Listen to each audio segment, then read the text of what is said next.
تقول لي مين بيضغط على اسرائيل؟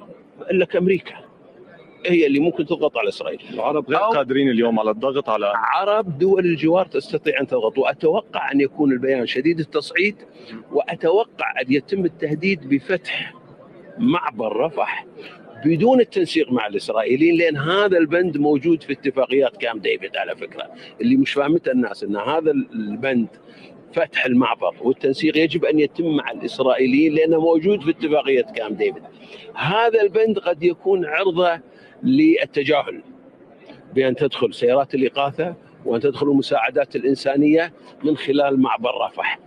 في حديث عن خروج بعض قادة حماس، في حديث اللي هو ملاذ آمن لهم، وهذا قد يخفف من الاحتقان اللي موجود.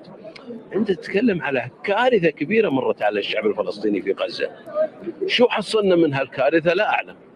بس في وجهة نظر أخرى تقول أنه كان في عند بعد عملية طوفان 7 تشرين طوفان الأقصى، بالعكس لو تلقف العرب ودعموا اليوم القطاع حماس وقطاع غزة وحركة حماس كان الوضع سيكون غير. 2006 صار هناك ضرب، 2014 صار هناك ضرب، 2018 صار هناك اشتباكات. تغير شيء؟ ما تغير شيء، هو لا زال نفس الفيتو الأمريكي. المشكلة بإسرائيل مش بالحركة المقاومة. طبعا لا زال مشكلة، لا زال.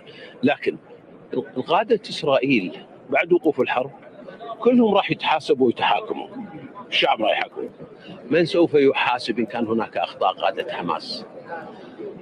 لا تقول لي والله الأطفال الصغار اللي ماتوا شهيد. شو عرفك انه شهيد؟ ليش ما يعيش ويصير دكتور ويصير طبيب؟ بدل ما يكون شهيد ليش ما يصير طبيب ودكتور وممرض ومحاسب هذا الاسرائيلي مانعه مش اليوم. اليوم عاملين له سجن كبير بقطاع غزه. بلا شك. هذا نقاش بلا شك صحيح. بلا شك يعني. لكن احنا نتمنى الحقيقه وقف اطلاق النار، نتمنى ان يكون في وجهه نظر عربيه واحده.